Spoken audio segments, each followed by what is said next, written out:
Livro 2. 1. Com efeito, entre os seres, uns são por natureza, enquanto outros são em função de outras causas, tal qual os animais, com as suas respectivas partes. As plantas e os corpos simples são por natureza, como ainda a terra, o fogo, a água, o ar. Considerando-se, portanto, que estas coisas, bem como as demais, do mesmo tipo, são efetivamente por natureza.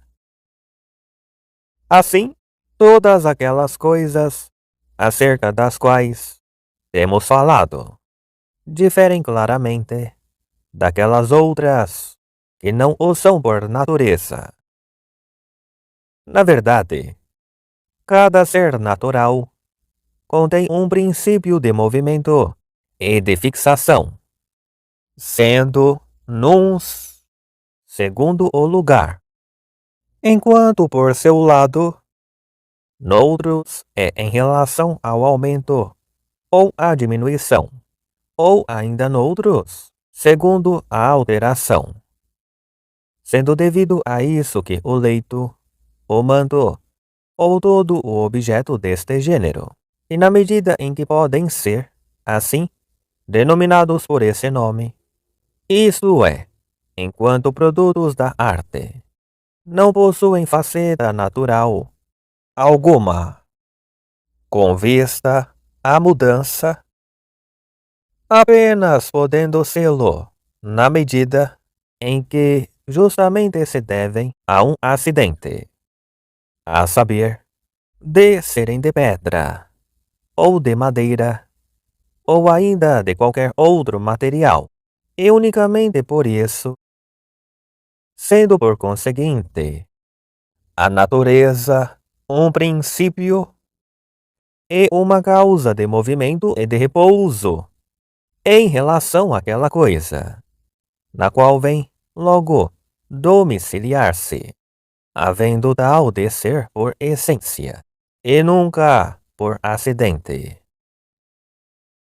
Afirmo, então, nunca por acidente, visto poder acontecer que um homem, sendo médico, por si mesmo, fosse a causa da própria saúde.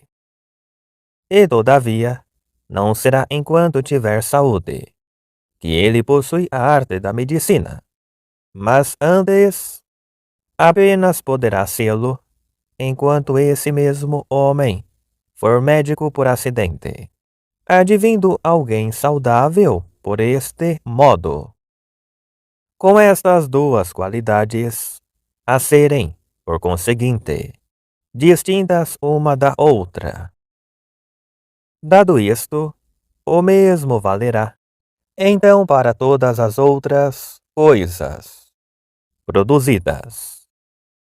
É que, de fato, nenhuma delas possui em si o princípio inerente a como são produzidas, tendo-o umas em outras tantas coisas, ou fora delas, tal como uma casa ou qualquer objeto são fruto da mão humana. Outras, por seu lado, possuem-no em si mesmas, ainda que não por essência, assim como todas aquelas coisas que podem ser causas por acidente de si próprias. A natureza consiste, posto isso, naquilo que precisamente passamos a referir. Possuir uma natureza é próprio de tudo aquilo que possui por si esse princípio. Além disso, todas as coisas são substâncias, porque são sujeitos, com a natureza a residir sempre num determinado sujeito. No momento, trata-se de coisas conformes à natureza, sendo estas substâncias por essência, com todos os seus atributos, como, por exemplo, no que concerne ao fogo. o seu percurso em sentido ascendente. Com efeito, isto não será por natureza. Nem tampouco tal possui uma natureza, enquanto por oposição será naturalmente produzido e em conformidade com a natureza. Assim se afirmou em que consiste a natureza. O que é o ser por natureza e conforme a natureza. No que concerne à tentativa de demonstrar que a natureza de fato existe, tal revelar-se-ia algo despropositado, já que é, por demais evidente, existirem realmente múltiplos seres naturais. Por conseguinte, demonstrar-se o que é evidente pelo que é obscuro consistirá em algo próprio de alguém incapaz de distinguir aquilo que é conhecido por si mesmo daquilo que não o é. Claramente, só pode tratar-se, nesse caso, de um padecimento eventual. É que um cego de nascença poderá raciocinar apropriadamente acerca das cores, sendo apenas possível para tal pessoa, sobremaneira, discutir acerca dos respectivos nomes, embora sem formar ideia alguma do que sejam efetivamente.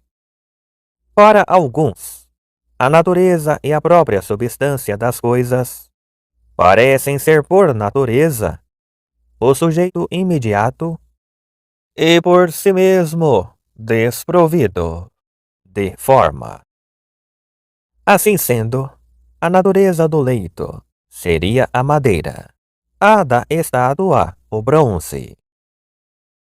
Prova disso, conforme afirma Antifonte, constituiu o caso de um leito enterrado, e por isso destinado à putrefação, o que, no entanto, bem poderá impulsionar, por sua vez, uma nova matéria.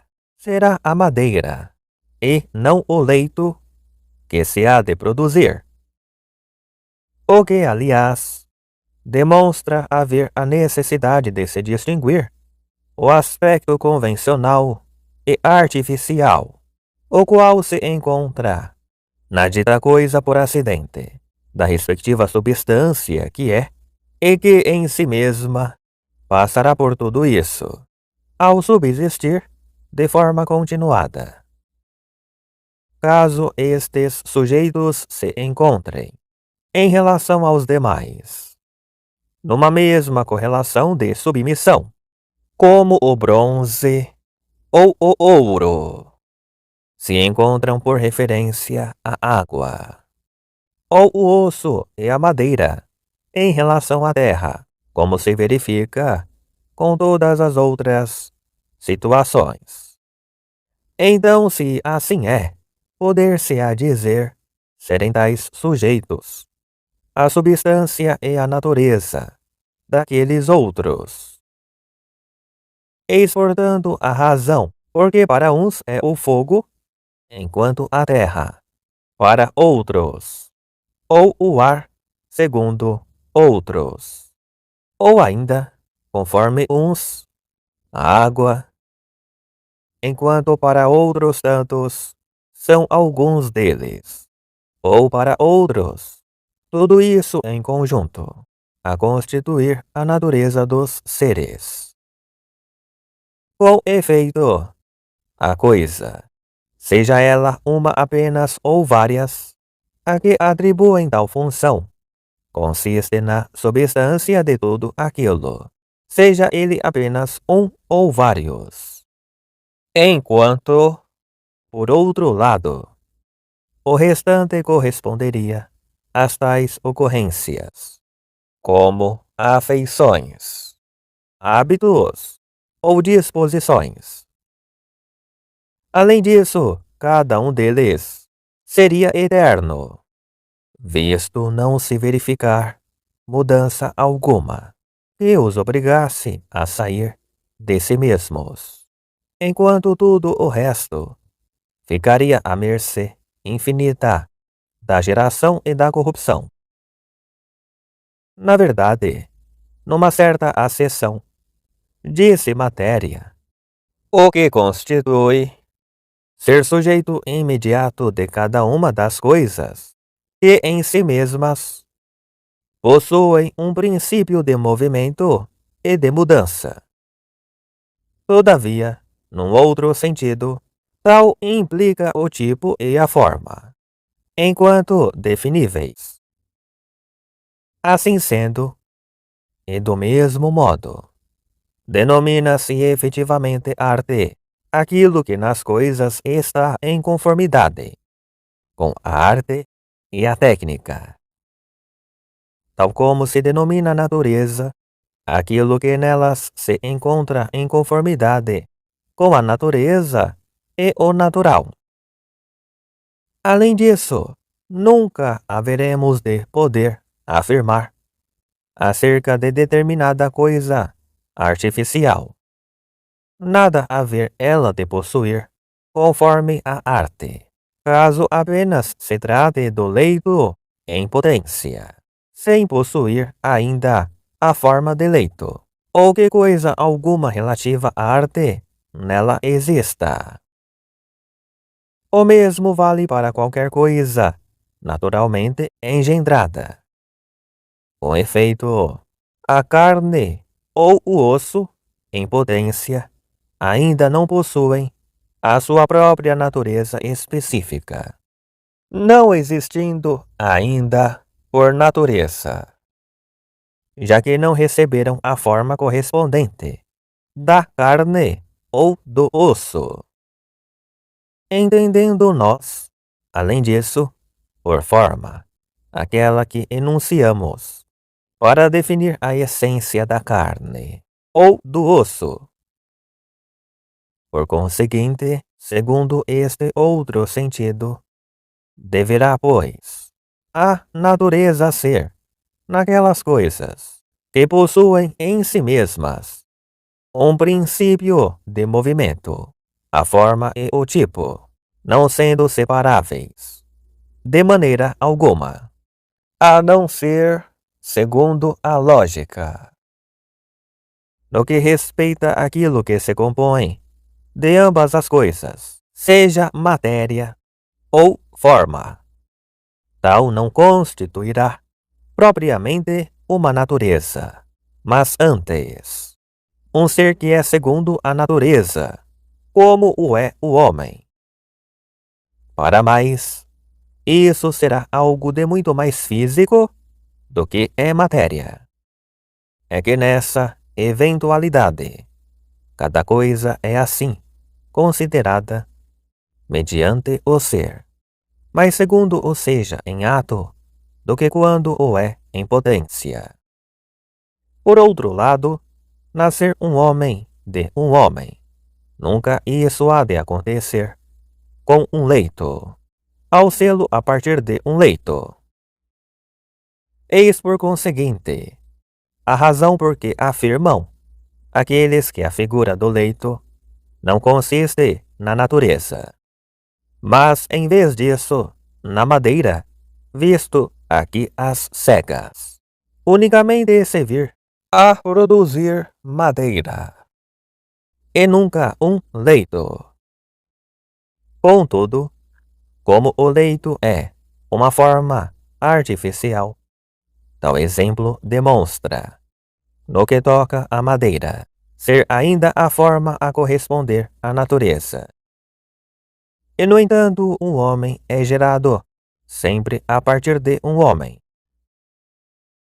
Ainda assim, a natureza enquanto plasma consiste naquele passo a dar-se no sentido da natureza propriamente dita ou plasmada.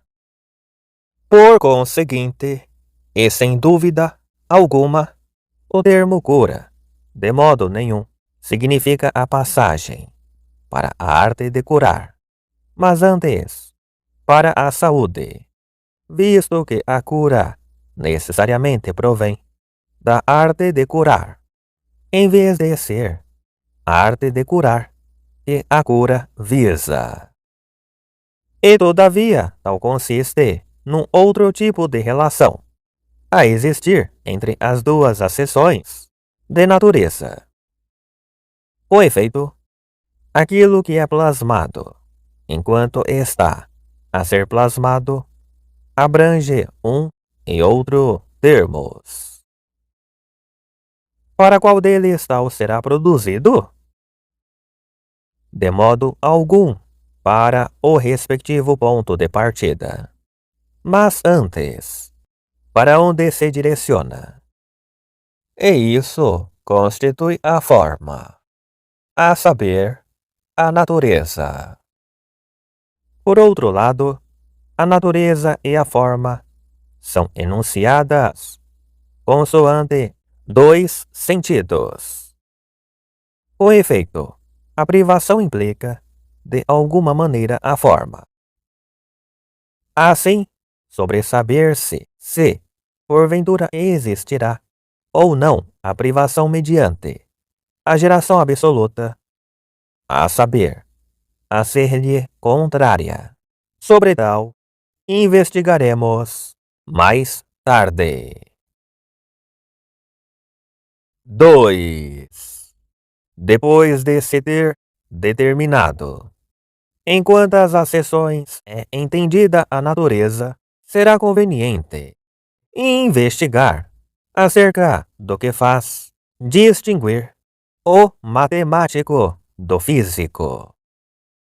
Além disso, são do domínio dos corpos físicos as superfícies, os sólidos, as grandezas ou os pontos, os quais vem justamente o matemático investigar. Por outro lado, a astronomia consiste em algo diferente da física. Se não for, em vez disso, parte integrante da física. Com efeito, seria absurdo ser da competência do físico conhecer a essência do Sol ou da Lua, excluindo qualquer dos seus atributos fundamentais. Podendo assim os físicos falar acerca da figura da Lua e do Sol, como ainda se interrogar se, porventura, o mundo e a Terra são esféricos ou não. Aquilo que importa no momento visar será, portanto, sublinhar que tais atributos também sejam objeto de especulação por parte do matemático, embora não o sendo enquanto atributo adstrito ao limite de um corpo natural. É que, se ele estuda tais atributos, não será como atributos de tais substâncias. Por esse motivo, vem ela separá-los. Encontram-se estes, com efeito, em conformidade com o pensamento, sendo distintos do movimento. Pouco importando, aliás, tal separação, e já que dela não provirá coisa alguma falsa. Os que professam as ideias procedem do mesmo modo, sem de tal darem conta.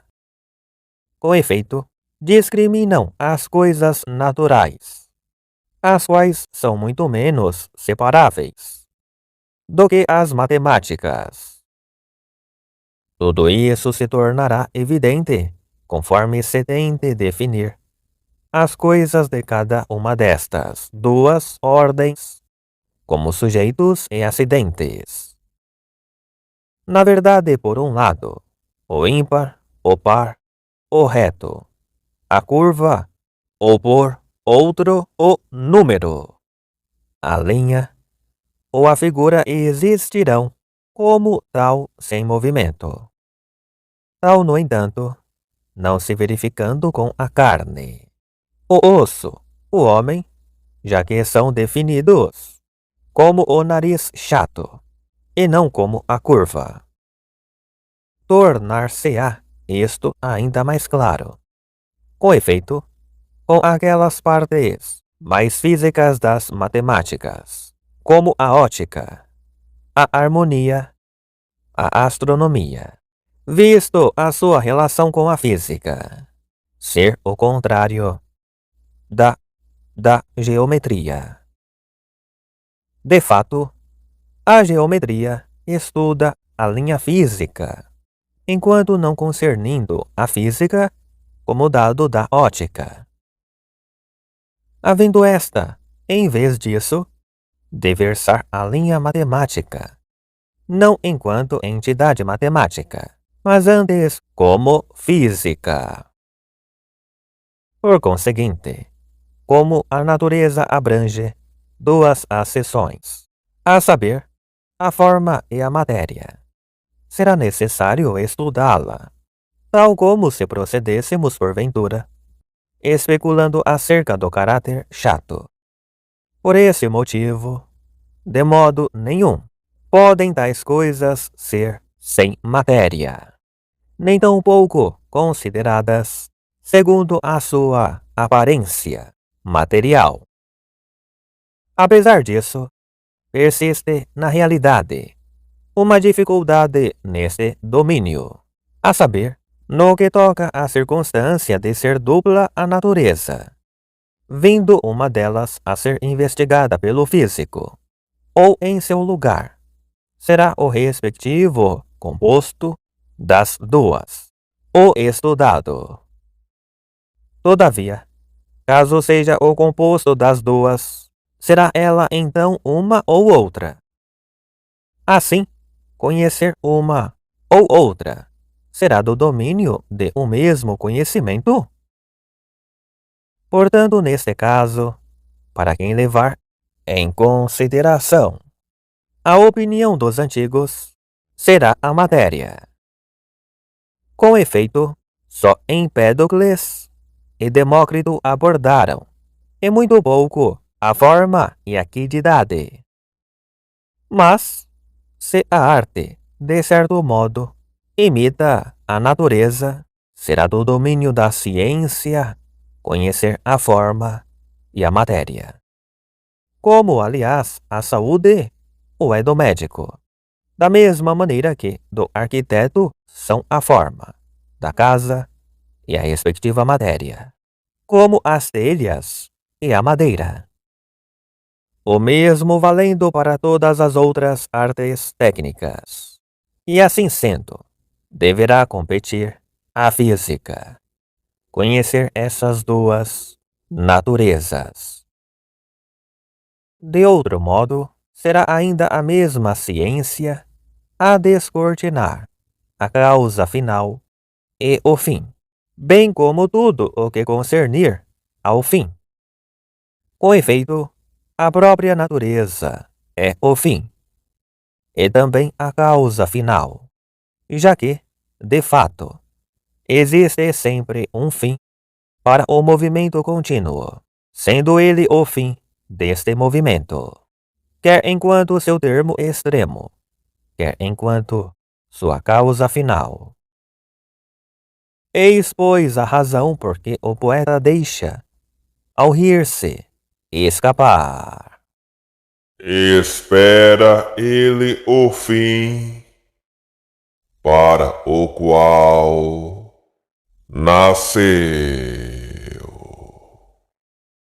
Na verdade, não será todo o gênero de fim a pretender ser o fim, a saber, é apenas o melhor. Do mesmo modo procedem as artes, com a sua respectiva matéria. Umas absolutamente, enquanto outras se apropriam dos seus requisitos. Até conosco sucede, ao usarmos todas essas coisas, conforme existam, em função do nosso interesse. Com efeito, de fato, nós próprios vimos a ser, de algum modo, o fim e a causa final, visto os tomarmos segundo um duplo sentido, de acordo com aquilo que anteriormente expusemos na nossa obra dedicada à filosofia.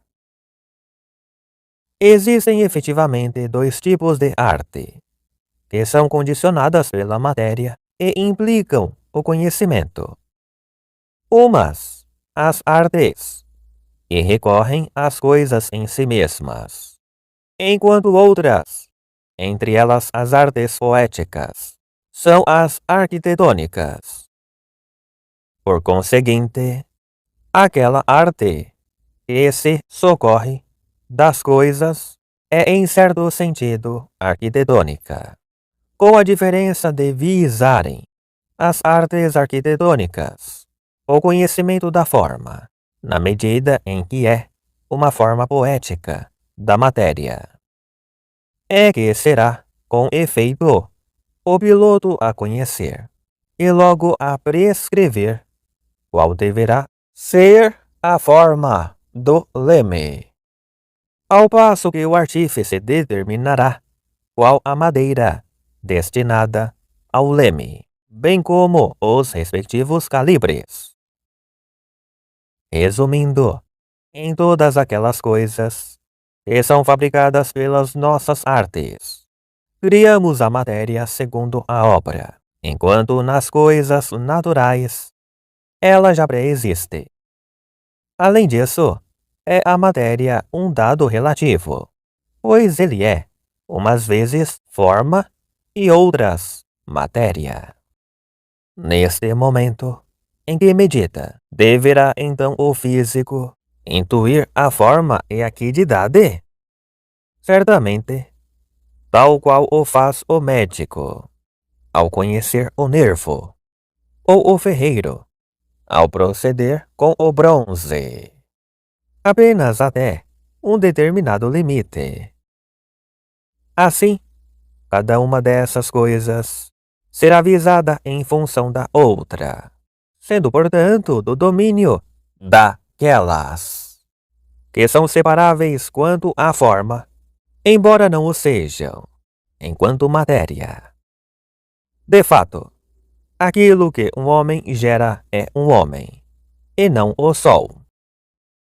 Por conseguinte, no que concerne àquela maneira de ser ou à essência do que é justamente discriminado, competirá sempre a filosofia primeira determiná-lo. 3. Estando, portanto, estabelecido estes pontos, importa agora investigar acerca das causas, a saber, em que consistem elas, bem como qual o seu número. Dado que o nosso estudo diligente visa o conhecer, e porque, segundo cremos, não podemos conhecer coisa alguma antes de descortinarmos, e apenas de cada vez. A razão por que assim é, isto é, descortinar a causa primeira, torna-se conspícuo, ser isso precisamente, e deveremos, desta arte, fazer no que concerne a geração e a corrupção, bem como toda e qualquer mudança física.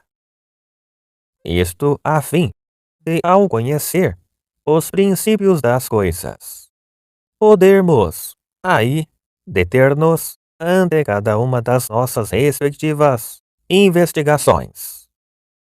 Na verdade, num certo sentido, a causa será aquilo segundo o qual uma determinada coisa é concebida, nela permanecendo imanente, como, por exemplo, ou é o bronze enquanto causa da estátua, ou a prata em relação à taça, como ainda os diferentes gêneros de bronze e de prata. Enquanto noutro será então a forma e o modelo, a saber, a definição da quantidade destes gêneros. Assim sendo, a relação entre os dois implica tanto uma parcela respectiva quanto o número total de partes incluídas nessa definição. Com efeito, ainda noutra acessão, ela é aquilo que se encontra no princípio da mudança ou do repouso, como, por exemplo, o autor de determinada decisão é a causa de algo, assim como o pai o é em relação ao filho. E na generalidade, o agente o é em relação àquilo que irá fazer, a constituir aquilo que é causa de mudança, do que é justamente mudado. Por fim, é ela o próprio fim, isto é, a causa final, como se verifica com a saúde, ao ser a causa de um passeio. Com efeito, porque se passeia aquele, e logo diremos ser por causa da sua saúde. Com esta resposta, consideramos ter formulado a respectiva causa. Além disso, é do domínio da causalidade tudo aquilo que, movido por outra coisa qualquer, é intermediário entre esse motor e o fim, como acontece com a saúde, o emagrecimento ou a purga, os fármacos, os instrumentos. Enfim, todas essas coisas existem em função do seu próprio fim, não diferindo, aliás, entre si como entidades, mas antes enquanto ações ou instrumentos.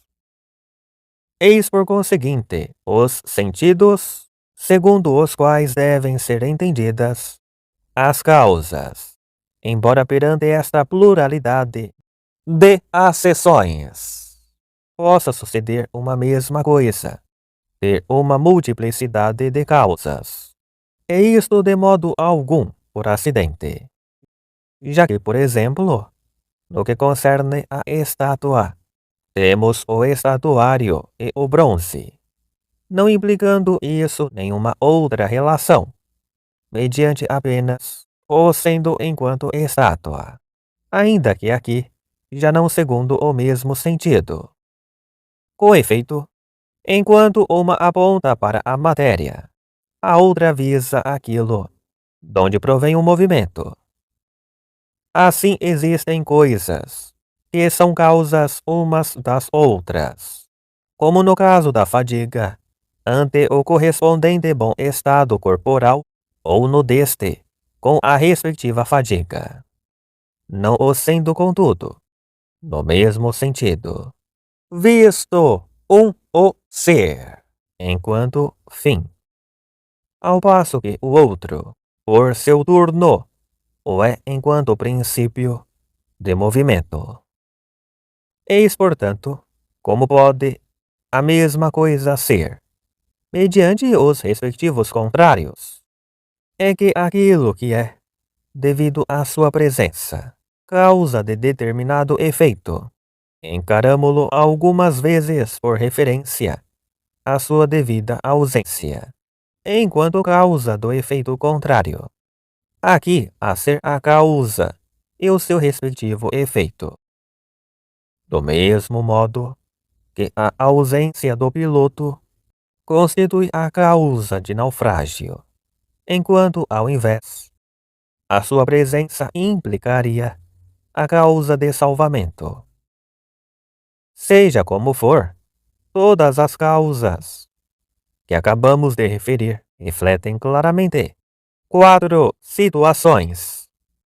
Com efeito, temos a situação das letras em relação às sílabas, da matéria em relação aos artefatos, do fogo e dos demais elementos, em relação ao corpo, das partes em relação ao todo, das premissas em relação à conclusão.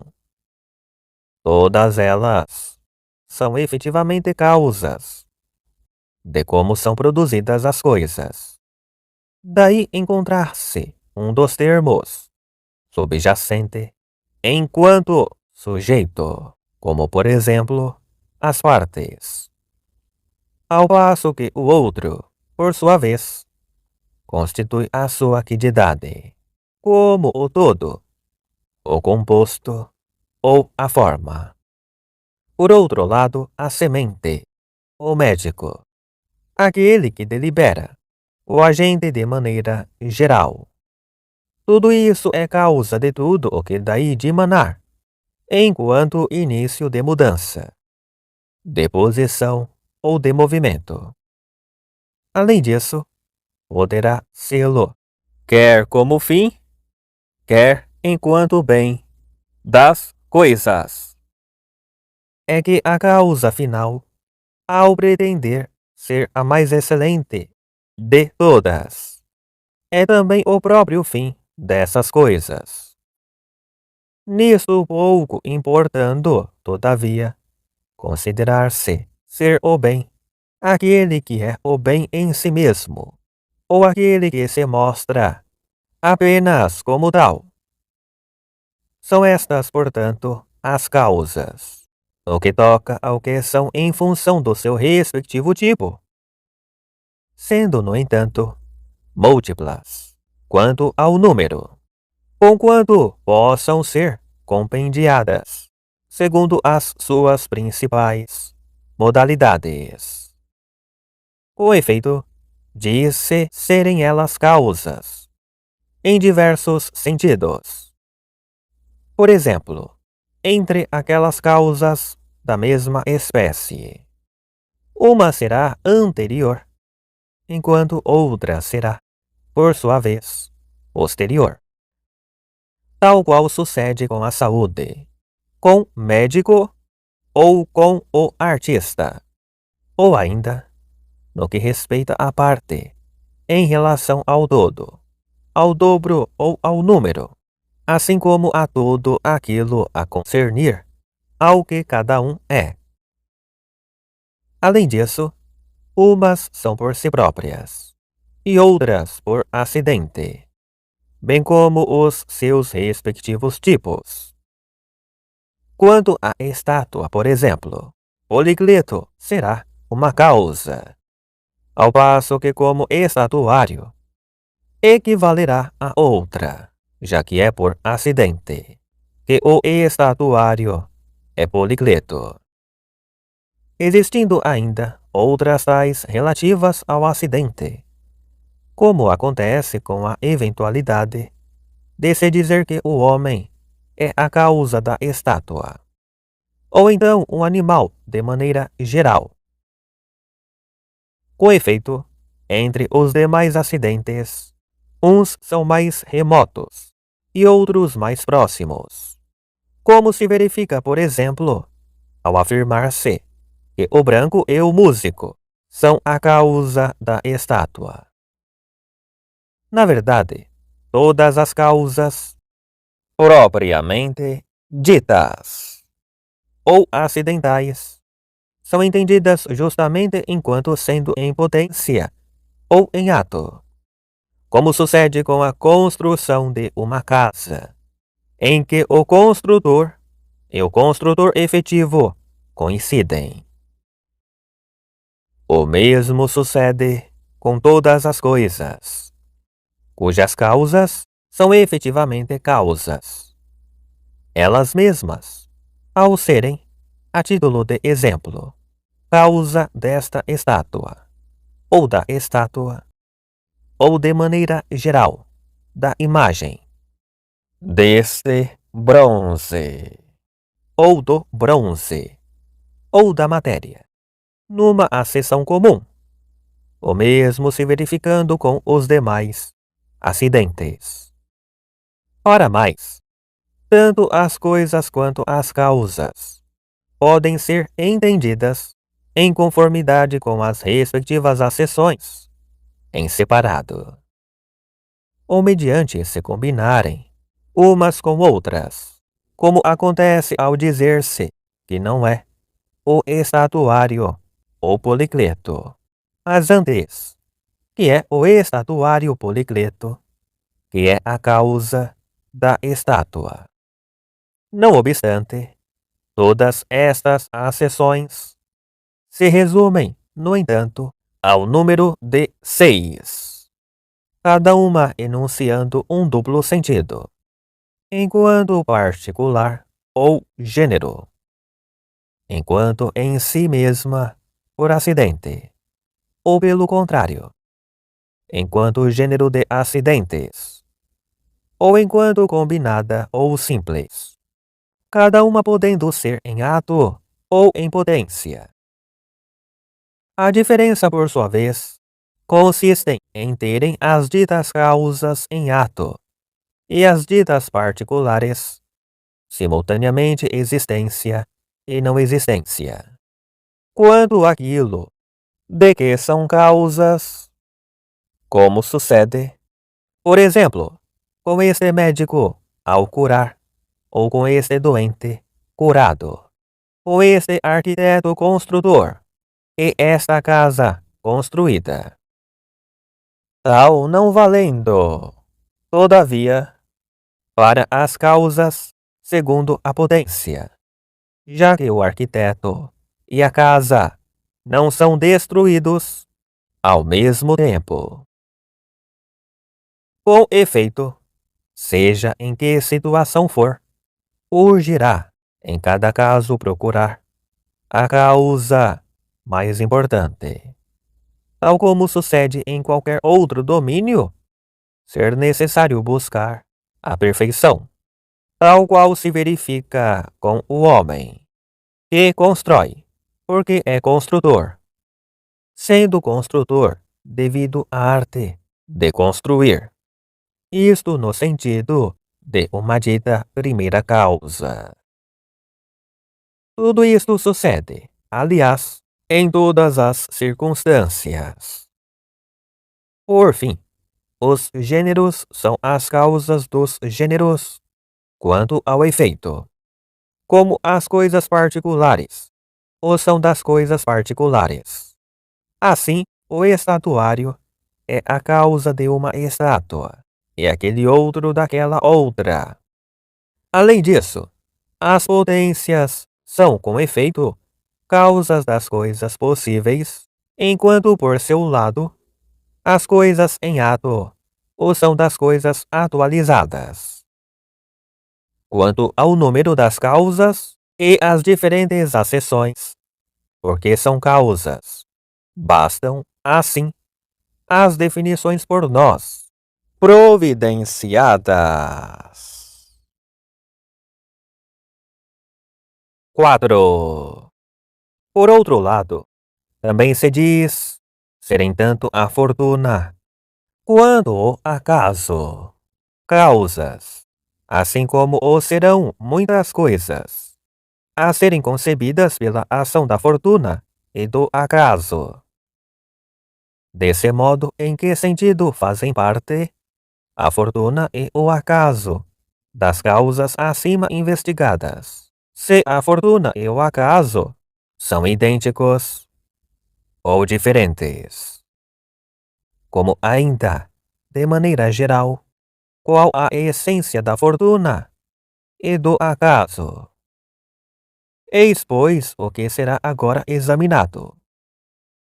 Com efeito, alguns põem a questão na sua própria existência, ao afirmarem que, embora não possa haver qualquer efeito da fortuna, existe, no entanto, uma determinada causa subjacente a todas aquelas coisas que consideramos justamente sucederem devido ao acaso ou à fortuna, correspondendo tal ocorrência a encontrar-se um certo indivíduo no mercado devido à fortuna, aí encontrar-se com aquele outro que desejava encontrar, sem todavia formular pensamento nenhum.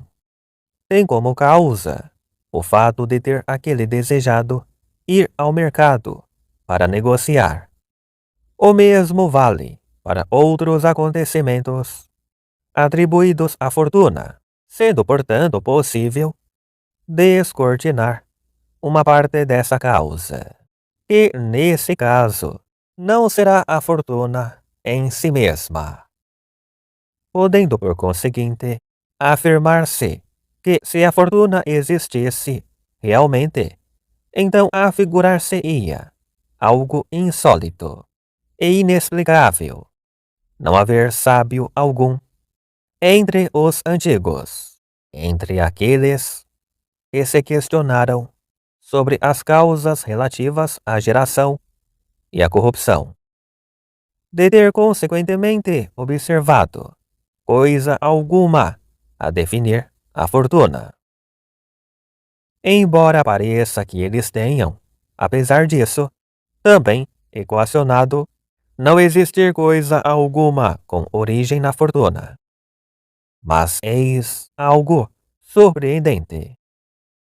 Muitas coisas existirem e serem geradas pela fortuna e pelo acaso, as quais, e isso não o podemos ignorar, devem, cada uma, ter sido engendradas devido a uma causa determinada no universo, a fazer valer o velho argumento que estabelece a supressão da fortuna. Do mesmo modo, todos afirmam serem algumas destas coisas devidas à fortuna, enquanto outras, por seu lado, não se devem de todo em todo à fortuna. Além disso, fizeram aqueles outros, de algum modo, menção à fortuna. Todavia, tal fortuna não seria para eles certamente algo semelhante à amizade, ao ódio, ao intelecto, ao fogo ou a outra coisa parecida. Para mais, mesmo admitindo a sua respectiva existência, ou pelo contrário, negando-a, não a deixaram certamente passar despercebida, além de a ela terem recorrido, como procedeu Empédocles, ao defender não ser uma ocorrência habitual e permanente o ar separar-se, a fim de se deslocar para um lugar mais elevado, tal sucedendo, contudo, ao sabor da fortuna. Com efeito, afirma precisamente isso na sua cosmogonia, que se conclui, pelos vistos, que o ar se terá expandido assim, embora tenha sido muitas vezes de outro modo. Além de ter dito que certas partes dos animais foram concebidas, na sua maioria, pela fortuna. Segundo outros, quer o nosso céu, quer os demais mundos têm no acaso a sua origem, já que é do acaso que dimana a formação desse turbilhão e desse movimento, e separaram os elementos, e assim formaram o universo, segundo a sua respectiva ordem atual. E contudo, eis algo particularmente surpreendente.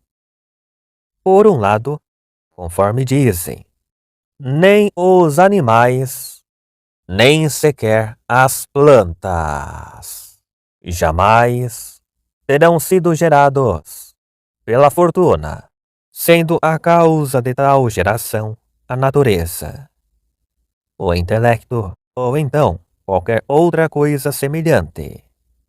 Com efeito, o relevante não é propriamente aquilo que se gera, segundo a fortuna, como a semente responsável por cada ser, mas antes o fato de ser uma oliveira, de uma ao passo que de outra é um homem, e por outro o céu, e os seres mais divinos, que estão à vista, originaram-se no acaso, sem que haja causa alguma aparente a ser comparável à dos animais ou das plantas.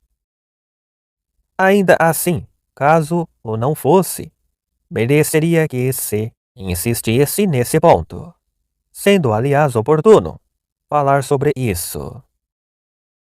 Na verdade, esta doutrina, sob outro prisma, não tem certamente cabimento, tornando-se ainda mais absurda ao afirmar que no céu nada acontece por acaso, e ainda que, naquelas coisas que não existem devido à fortuna, muito nelas acontece por causa da fortuna. O que seria mais verdadeiro era acontecer o contrário. Para mais, outros ainda consideram ser a fortuna uma causa, conquanto escondida da razão humana, pois é algo divino e supremamente sobrenatural. Por conseguinte, é necessário que se examine em que consiste cada um deles.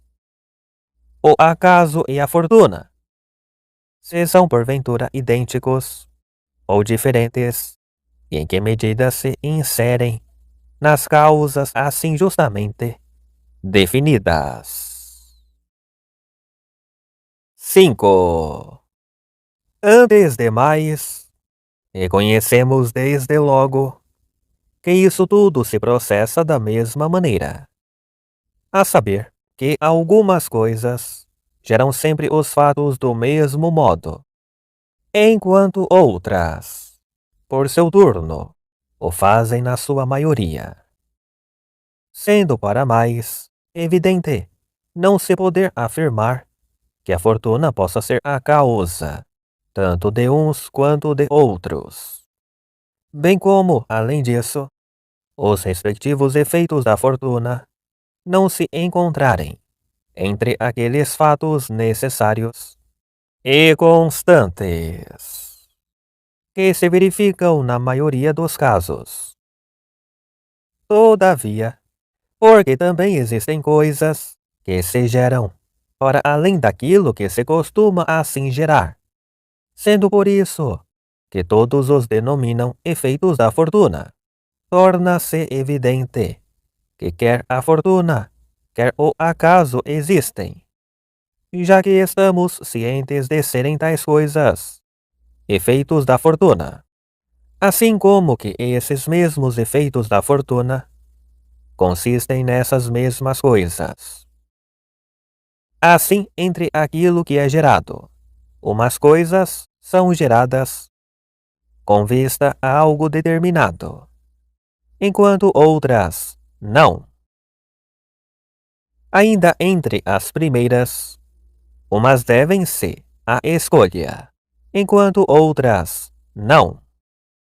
Sendo além disso, quer umas quer outras coisas que se geram com vista a algo determinado, podendo demonstrar-se que por esse motivo, naquelas coisas que constituem exceção em relação tanto à necessidade quanto à devida ocorrência, existem essas tais, a que se põe a aplicar o princípio dos fins. Por conseguinte, tudo aquilo que for produzido com vista a essa tal coisa corresponde a todas as coisas que podem ser geradas, tanto a partir do pensamento quanto da natureza. Logo, quando tais coisas são engendradas por acidente, dizemos que o são devido à fortuna. Do mesmo modo, isto aplica-se ao ser, com a respectiva distinção entre o que é por si e o que é por acidente, com o mesmo a valer, por seu lado, para a causa.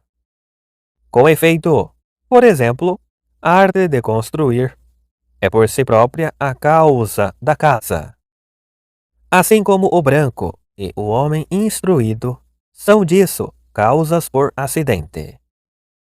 Para mais, é a causa por si mesma determinada, ao passo que a por acidente é indefinida.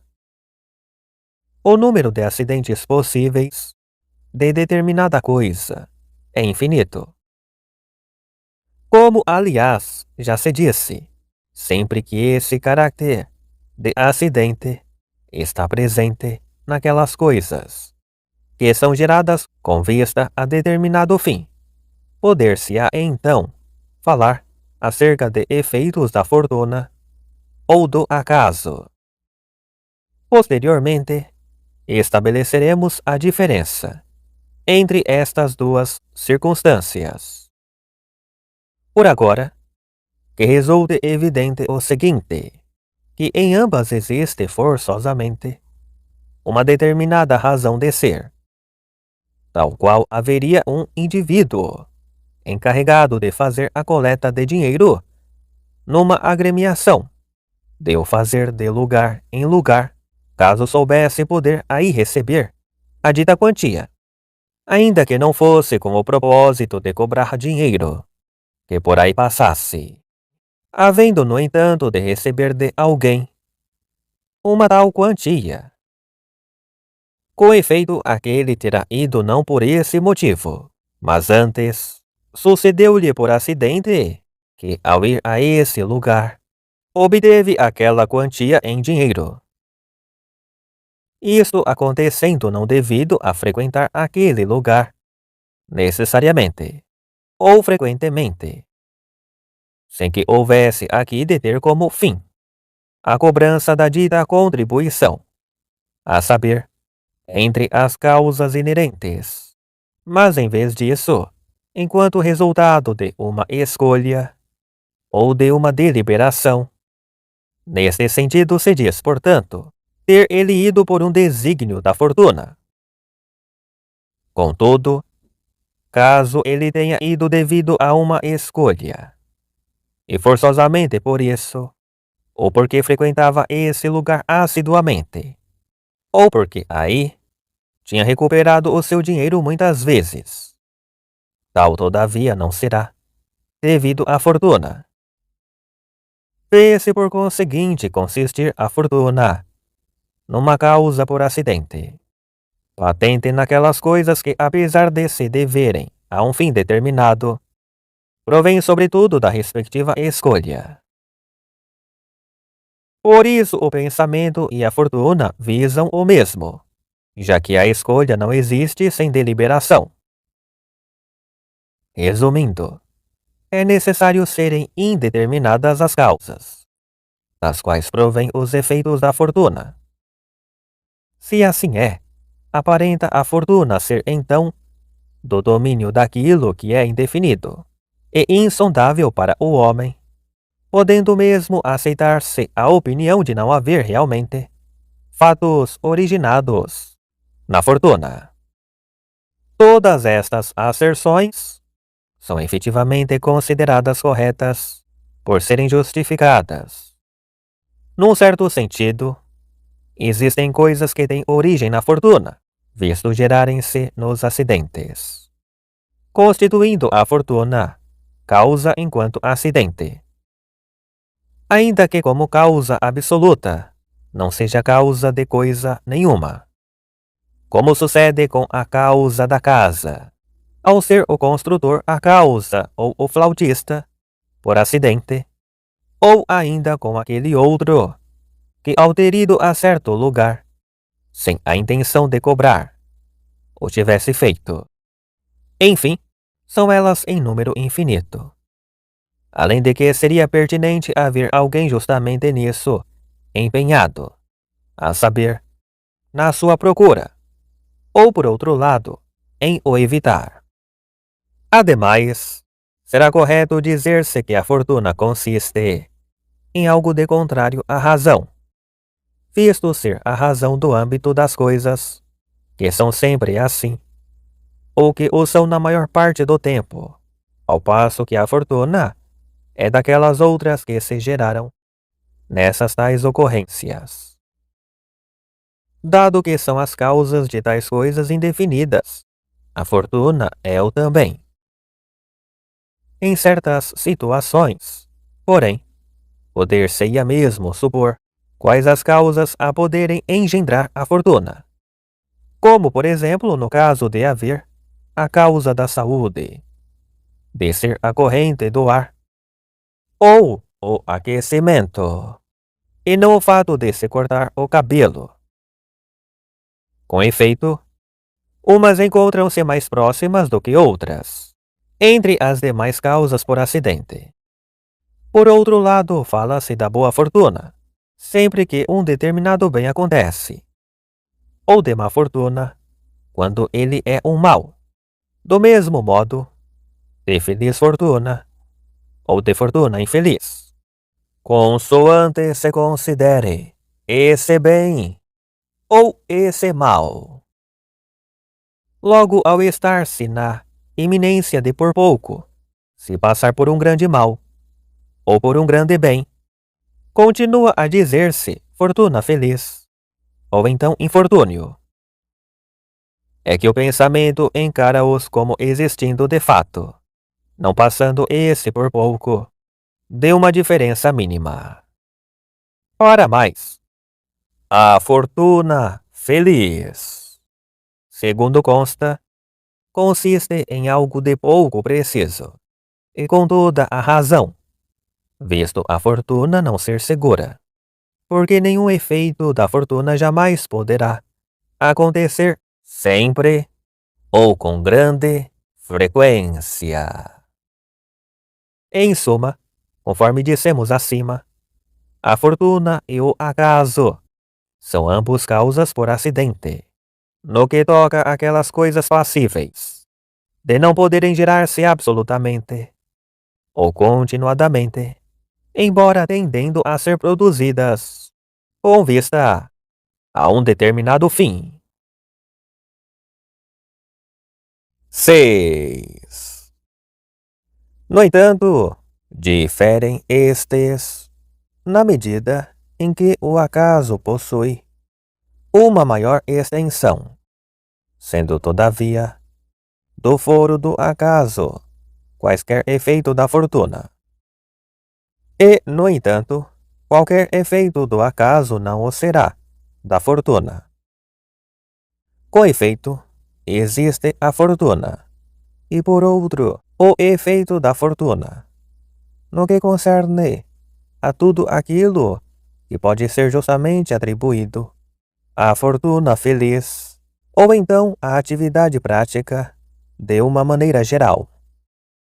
Além disso, é precisamente naquelas coisas do domínio da prática que vigora a fortuna, sendo isso prova olhar-se como semelhante, ou quase semelhante, à felicidade à boa fortuna, com a felicidade a ser, por conseguinte, uma determinada prática, em virtude de pressupor uma ação prática consumada. Por conseguinte, aqueles seres que não são capazes de agir na prática nunca poderão produzir, vez alguma, efeito algum, relativo à fortuna. Assim, jamais ser inanimado algum, animal ou criança, poderá ser efetivamente agente dos efeitos da fortuna, visto não haver neles nenhuma faculdade de escolha, não sendo, na verdade, passíveis de uma fortuna feliz, nem tampouco de infortúnio, caso não se trate de uma metáfora, conforme Plutarco fazia ao afirmar que as pedras de que são feitos os altares gozariam de boa fortuna, já que se lhes presta honras, ao passo que as outras, que as rodeiam, são pisadas pelos pés.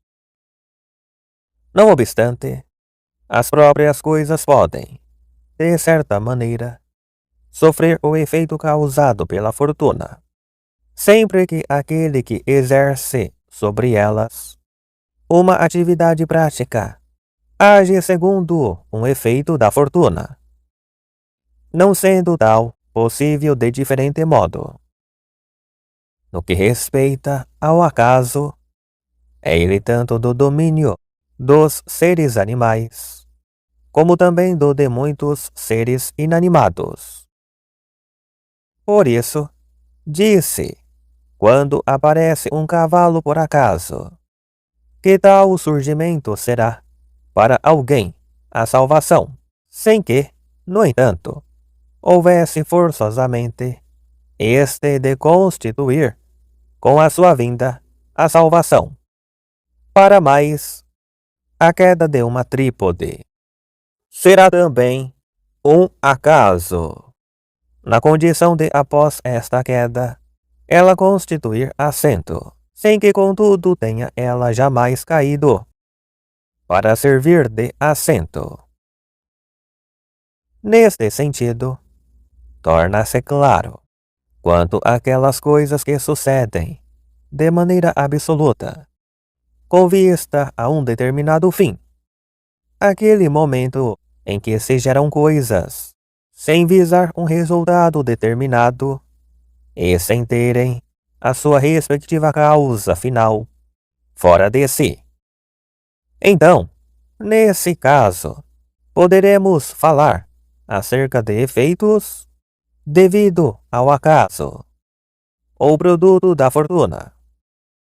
No que concerne a todos aqueles efeitos do acaso que, consoante sejam do âmbito daquelas coisas a serem escolhidas, a saber, que interessam aos seres que podem fazer uma escolha.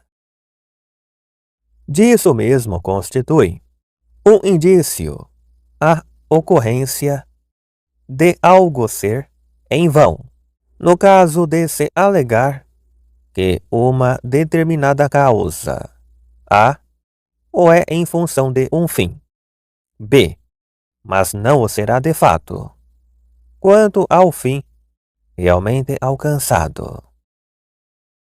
Assim sendo, quando nos passeamos para conseguirmos evacuar, se após esse passeio tal não acontece, diremos que passeamos em vão, tendo sido, devido a isso, esse passeio em vão, entendendo-se, posto isto, como vão aquilo que, sendo por natureza o meio para alcançar algo, não ocasiona, afinal, aquilo em função do qual deveria ser o respectivo meio natural. É que, ao afirmar-se que se tomou banho em vão, sob o pretexto de não ter o sol, então, eclipsado, se cairia no ridículo, pois isto não seria o visado por aquilo. Por conseguinte, o acaso, consoante ou seja, segundo o seu próprio nome, existe sempre que se produz uma causa em vão em si mesma. Com efeito, a queda de uma pedra não acontece para atingir alguém, já que a pedra teria caído sob efeito do acaso. Assim, não sendo, teria ela justamente caído devido a alguém para ferir outrem. É sobretudo naquelas coisas que se geram por natureza que se podem diferenciar os fatos da fortuna e do acaso. Havendo nós, por isso, de dizer que toda a geração contrária à natureza não é efeito da fortuna, mas, em vez disso, por ter sido gerada devido ao acaso. Mas trata-se de uma coisa diferente, visto a causa final de um efeito que se deve ao acaso ser exterior a este mesmo efeito, sendo por seu lado a geração interna. Deverás, assim, se disse em que consiste o acaso e a fortuna, bem como em que diferem entre si. Além disso, quanto às respectivas modalidades de causa, tanto um quanto outra inserem-se no que assiste ao início do movimento, visto que constituem ambos uma espécie de causa natural, ou então, de causa segundo o pensamento, sendo, todavia, o número de variantes destas modalidades infinito. Não obstante, porque o acaso e a fortuna constituem causas daqueles fatos, de que poderiam tanto o intelecto quanto a natureza ter sido causas. Quando tais fatos possuem uma causa por acidente, já que, de outro modo, coisa alguma por acidente poderá ser anterior ou por si mesma. Então aí torna-se evidente que a causa por acidente nunca será anterior em relação à causa por si mesma. Portanto, a fortuna e o acaso são sempre posteriores ao intelecto e à natureza. Caso o acaso, o que seria muito para admirar, fosse a causa do céu, seria então necessário que o intelecto e a natureza tivessem antes sido causas não só de todo este universo, como ainda de muitas outras coisas. 7. Que existem causas de fato, cujo número podemos precisamente calcular. Tal parece ser evidente, constituindo, aliás, este mesmo número a sua respectiva razão de ser. Com efeito, esta razão de ser relaciona-se, afinal, ou com a essência no que concerne aquelas coisas imóveis, como as matemáticas, podendo essa definição abranger a de direito, ou então daquilo que é comensurável, assim como outras tantas coisas. Ou com o agente motor, como acontece ao perguntar-se por que empreenderam eles a guerra? Mediante por que foram pilhados? Ou ainda com a causa final, como por exemplo, fazer algo para dominar. Ou quando interessa aquelas coisas a serem geradas, a competir consequentemente a matéria. Eis, portanto, de maneira clara, quais são essas causas e qual o seu número. Como são 4 as causas, é do domínio do físico conhecer todas elas. E consoante se reporte, mediante isso, a todas elas, vem justamente a relacioná-las entre si, como físico que é, em função desse tal, porque, a serem respectivamente a matéria, a forma, o motor, aquilo a que se deve, a saber, o fim.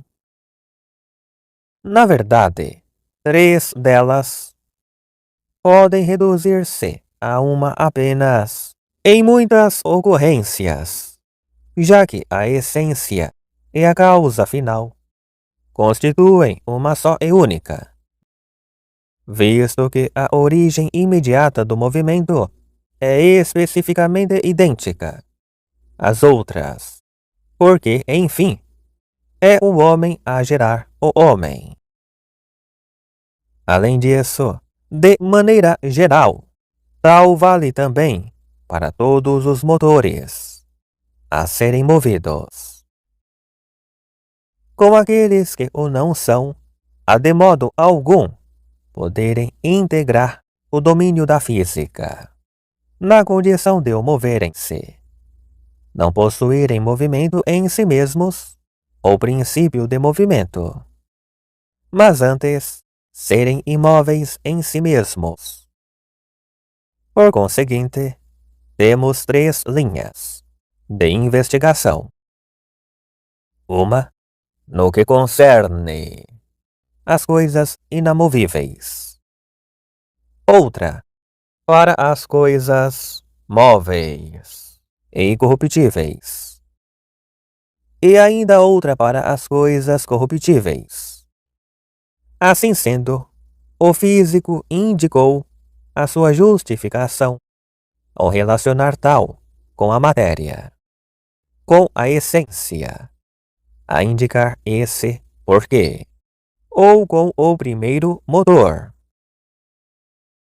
Com efeito, no que toca à geração, será sobretudo assim que se investiga as ditas causas, a saber, que coisa se origina a partir de outra, qual o seu agente e qual o seu paciente, a serem os primeiros, e assim sucessivamente.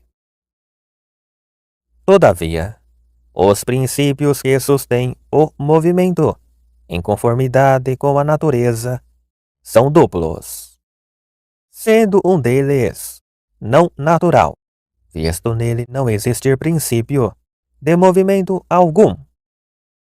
Consequentemente, integram-se aqui aqueles motores que não são movidos, tal como o motor absolutamente imóvel, a ser o primeiro de todos, bem como a essência e a forma. De fato, aquilo que é justamente visado é o fim e aquilo a que se deve, visto a natureza ou ser, por isso mesmo, em função de determinado fim, necessitando o físico, devido a isso, de conhecer tal causa. Portanto, deverá fazê-lo de todas as maneiras possíveis, isto é, ao afirmar que tal coisa promana necessariamente de tal causa eficiente, que o seja absolutamente, ou na maior parte das vezes, ou que, para que tal coisa aconteça, será, pois, necessário tal, a saber, a matéria, tal como a conclusão o será para as premissas, que, enfim, tal é a respectiva quantidade, bem como o porquê será melhor assim, sem que o seja absolutamente, ou será antes por referência à respectiva substância de cada coisa. 8. Assim, e desde já, será necessário estabelecer a natureza como parte integrante das causas com vista a determinado fim, e depois ver de que modo o necessário existe nas causas naturais. É que todos consideram terem todas as coisas de implicar esta causa entre as demais, segundo esta sequência.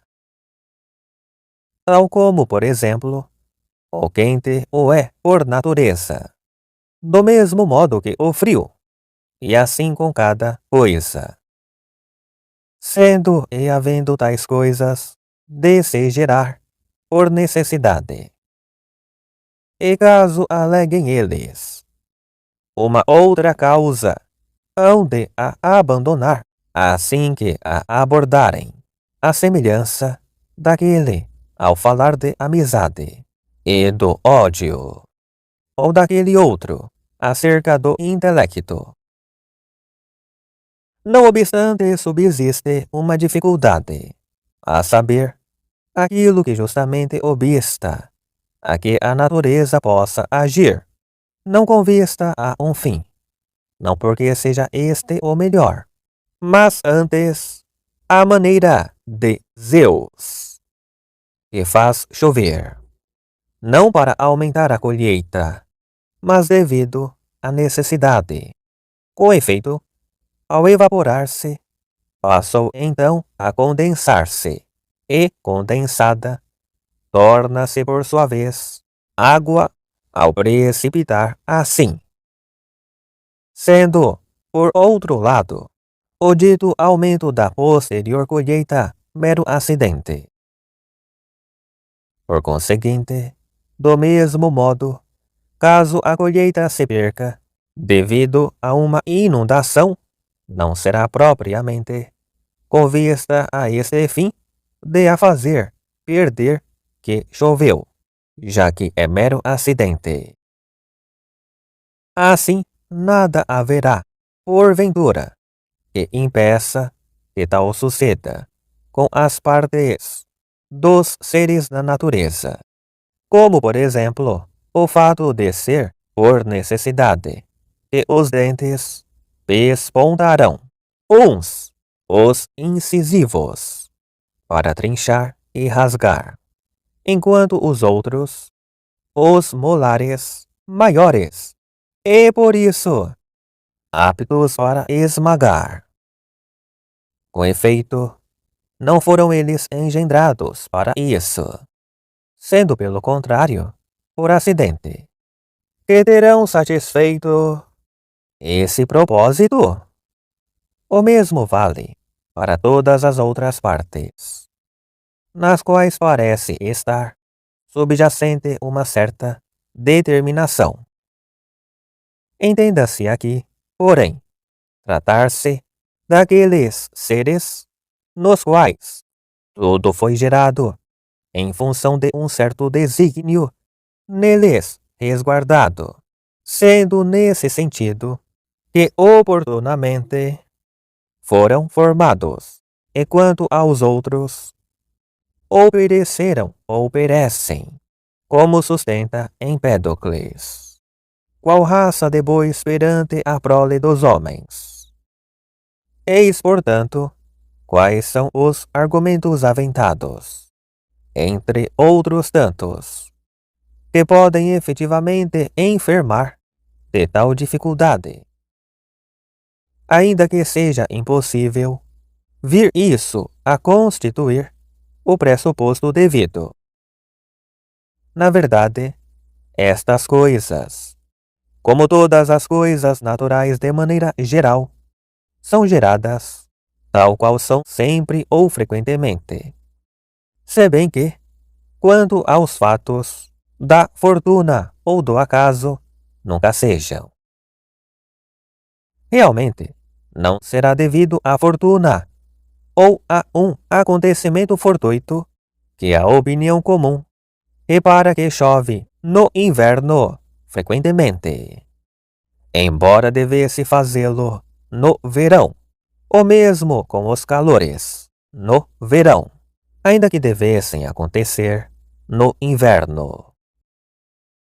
Assim, na circunstância de ocorrerem calores, afigura-se tal ser fortuito ou com vista a determinado fim. Por outro lado, se tal não ocorre fortuitamente ou devido à fortuna, então nesse caso se-lo-á com vista a um fim determinado. Assim sendo, todas as coisas são e geram-se efetivamente por natureza, nisto vindo a convir esses mesmos que sustentam tais doutrinas. Logo encontra-se a finalidade nas mudanças e nos seres gerados pela natureza. Ainda assim, em qualquer situação em que se verifique haver um fim, tanto os termos anteriores quanto os posteriores são concebidos segundo o mesmo fim. Consequentemente, segundo seja feita determinada coisa, assim há de ser ela gerada por natureza. Tal como a natureza produz uma coisa, assim a concebe como tal, a não ser que algo obste a isso. Logo, ao produzir-se algo com vista a um fim, a sua natural concessão será, consequentemente, com vista a esse fim. Do mesmo modo, se uma casa tivesse, porventura, sido produzida por natureza, teria ela de o ser, de acordo com aquilo que é feito, segundo a técnica. Assim não sendo, caso as coisas naturais não fossem geradas apenas pela natureza, mas também pela técnica, seriam elas, então, engendradas pela técnica da mesma maneira que o são, segundo a natureza. Portanto, um é concebido segundo o outro. A técnica, de uma maneira geral, ou executa aquilo que a natureza não pode fazer, ou, por outro lado, a imita. Assim, torna-se conspícuo que as coisas artificiais são produzidas com vista a um fim determinado, enquanto, por sua vez, as naturais também o são. De fato, tanto nas coisas artificiais quanto nas naturais, os antecedentes encontram-se numa mesma relação com os consequentes. Ademais, isso torna-se, sobretudo, óbvio nos demais animais. Eles que não agem devido à técnica ou devido a uma investigação, nem sequer devido a uma deliberação. Daqui resultando aquela questão relativa à possibilidade eventual de os aracnídeos, as formigas ou qualquer tipo destes animais agirem com inteligência ou de acordo com algo semelhante.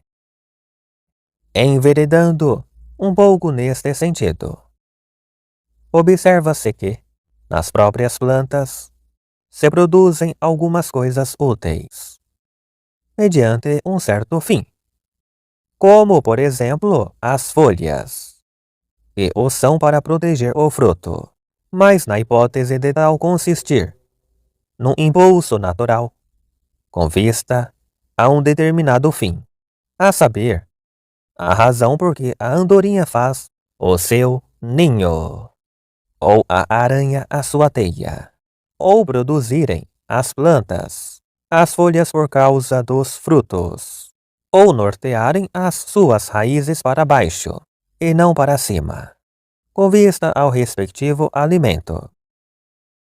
Então, nesse caso, resulta evidente existir este gênero de causa, tanto nas coisas geradas pela natureza, quanto nos próprios seres.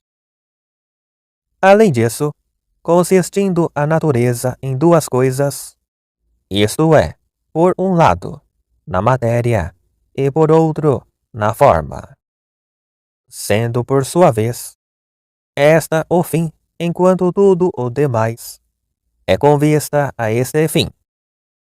Nesta situação, por conseguinte, será esta uma causa, no sentido em que é a causa final. Por outro lado, existem nas coisas produzidas pela técnica certas faltas, como a ocorrência de o gramático escrever incorretamente ou a de o médico administrar mal um fármaco. Por conseguinte, o mesmo também poderá suceder com as coisas naturais.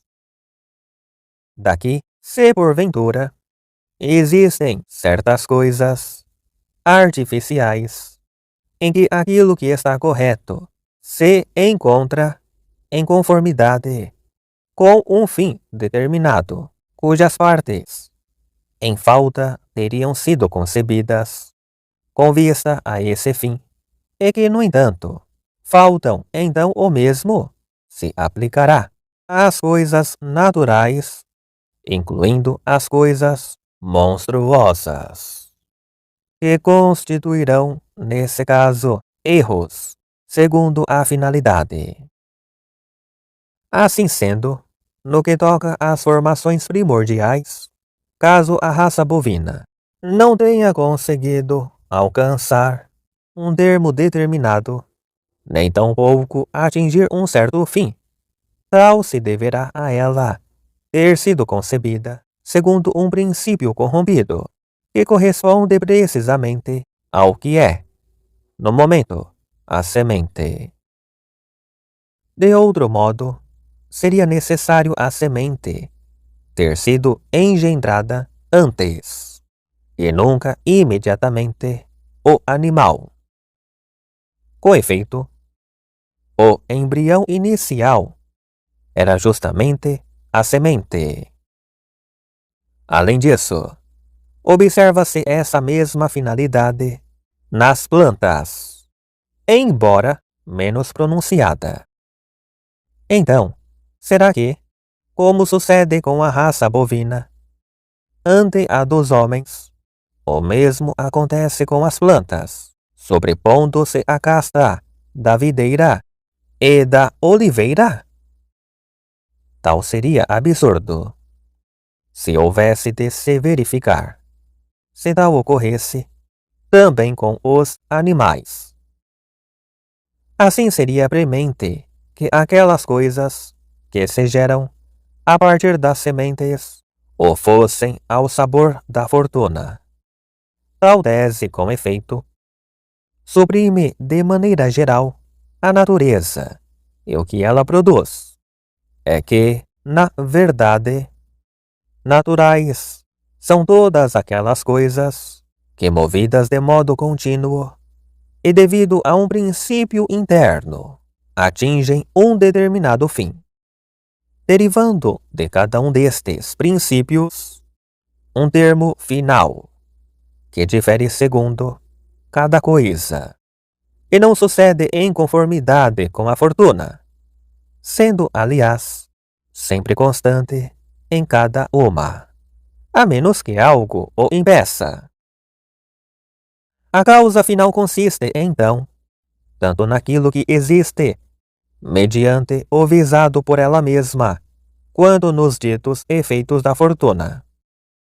Tal como se verifica quando afirmamos que, por exemplo, o estrangeiro chegou por sorte, e que depois de se ter desvinculado, partiu tal qual haveria de agir se fosse de acordo com a respectiva intenção de o fazer, embora não tenha necessariamente vindo para isso. Então, assim sendo, que se diga tal ter acontecido por acidente, já que se encontra a fortuna entre as causas por acidente, conforme antes referimos. E sempre que tais ocorrências se verificarem, sempre, ou na maior parte delas, não existe acidente algum, nem fortuna alguma. Tal sucede sempre com as coisas naturais, a menos que algo o impeça. Em suma, será, portanto, absurdo haver não existir geração alguma com vista a um fim determinado, caso não se descortine logo o respectivo desígnio motor. Mas não é a técnica a deliberá-lo. Com efeito, se a arte de construir navios exigisse na madeira, proceder-se-ia como na própria natureza. Mas, caso o fim visado resida na arte, também se encontra ele na natureza. Isto é particularmente evidente naquele indivíduo que se cura, ele próprio a si mesmo, tal como procede a natureza. Portanto, resulta conspícuo ser a natureza não só a causa, como ainda a causa final. 9. Assim existirá, porventura, o necessário nas coisas naturais enquanto hipotético, ou como absoluto? Com efeito, os filósofos, quanto a isso, consideram constar o necessário como algo que se insere na dita geração, ao qual haveriam de julgar que o som baixo existe necessariamente devido à circunstância de os sons graves tenderem naturalmente para o nível mais baixo, enquanto os ligeiros para a superfície.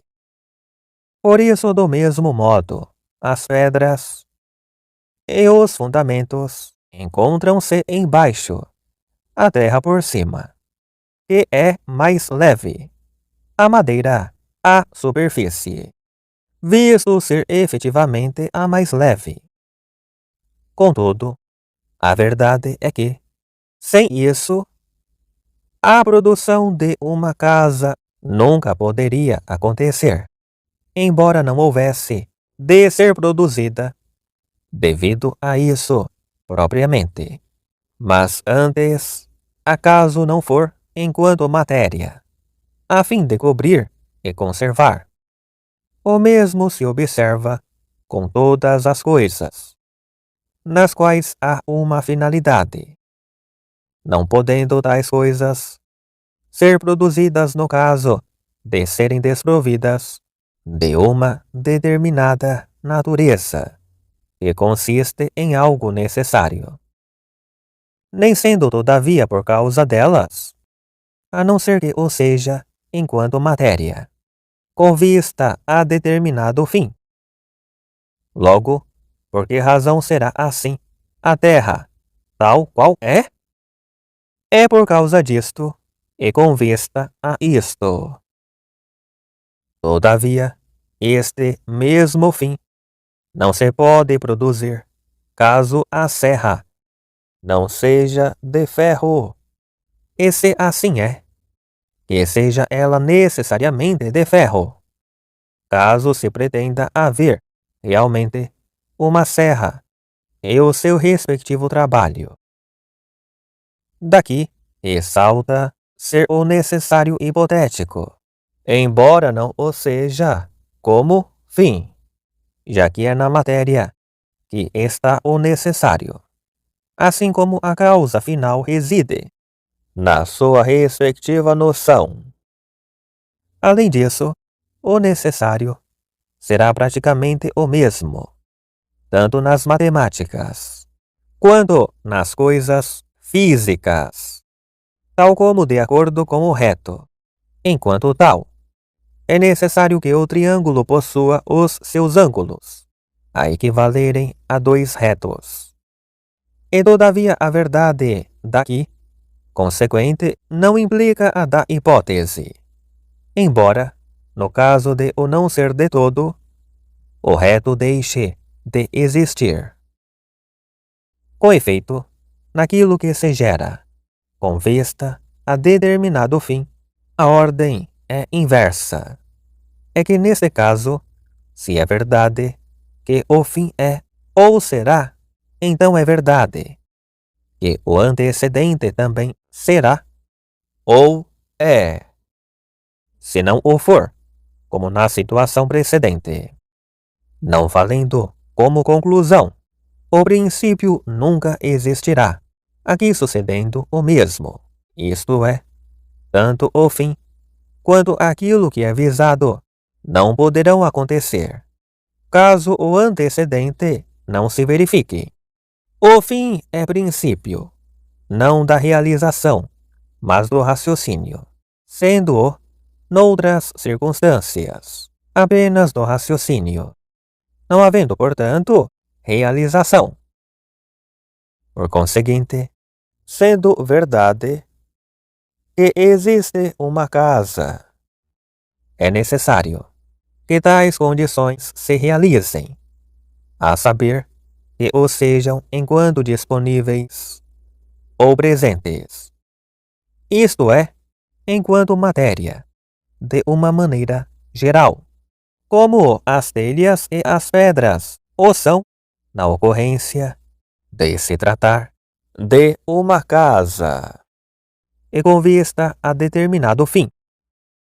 Daí que o fim visado não o seja por causa destas coisas, mas em vez disso, devido a elas enquanto matéria. Se tais coisas não se verificarem, nunca poderá a casa existir, nem tampouco a serra, isto é, uma, sem as pedras, ao passo que a outra sem o ferro. Quanto ao outro exemplo, tal não se verificando, os respectivos princípios não poderão existir se o triângulo não corresponder a dois ângulos retos. Resulta, portanto, evidente que o necessário a subsistir nas ditas coisas naturais consiste naquilo que é enunciado como a sua respectiva matéria, com os seus respectivos movimentos. Além disso, o físico deverá considerar sempre dois tipos de causa, e acima de tudo, a causa final. É justamente o fim a ser a causa da matéria, e não a matéria a causa do fim. Sendo o fim aquilo que a natureza visa, além de ela, partir das respectivas definição e noção, tal como entre as coisas artificiais. A casa é tal qual é, pelo que é, então necessário que tais coisas existam, ou assim sejam feitas realmente. O mesmo acontecendo com a saúde, que é aquilo que é. Tendo tais coisas de necessariamente ser assim produzidas, ou de já existir efetivamente. O mesmo vale, enfim, para o homem tal qual é, sendo necessário haver tais coisas, bem como umas e outras tantas. Igualmente estará o necessário subjacente na respectiva noção. Na verdade, se porventura se define a operação de cerrar como equivalente a uma determinada divisão, só se pode inferir que tal não pode suceder quando tal serra não possui dentes.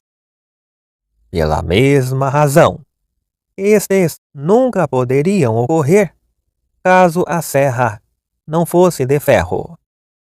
Na realidade da noção, constam certas partes que existem como matéria inerente à própria noção.